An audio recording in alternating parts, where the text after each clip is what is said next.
মা দেউতাইতো মোক একো নিশিকালে কিন্তু জীৱনে বহুত শিকাই থৈ গ'ল মানে এতিয়াও শিকিয়ে আছোঁ নাজানো আৰু জীৱনত কি ঘাত প্ৰতিঘাত আহিব আৰু মই যি দেখিছোঁ ভগৱানে ইমানখিনি যিহেতু কষ্ট দিছে আগলৈ কষ্ট আছে কিন্তু মোৰ এইটোৱে কথা যিমানখিনি কষ্ট আহিব সাহসেৰে আগবাঢ়ি যাম বুলি মোৰ আশা আছে সেইখিনি মোৰ নিজৰ ওপৰত কনফিডেন্স আছে এইটোৱে কথা ভগৱানে তোমাক বহুত শক্তি দিয়ক বহুত শক্তি দিয়ক প্ৰিয় দৰ্শক মই একো নকওঁ আপোনালোকে তেওঁৰ কথাখিনি শুনক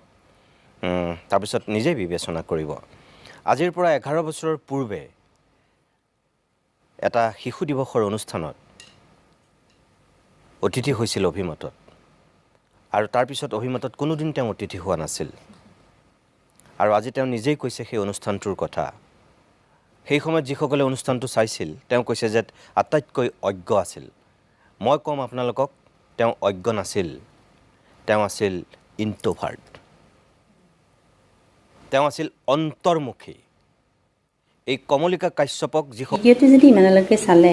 প্লিজ যদি ভিডিঅ'টো ভাল লাগে ছাবস্ক্ৰাইব কৰিবলৈ নাপাহৰিব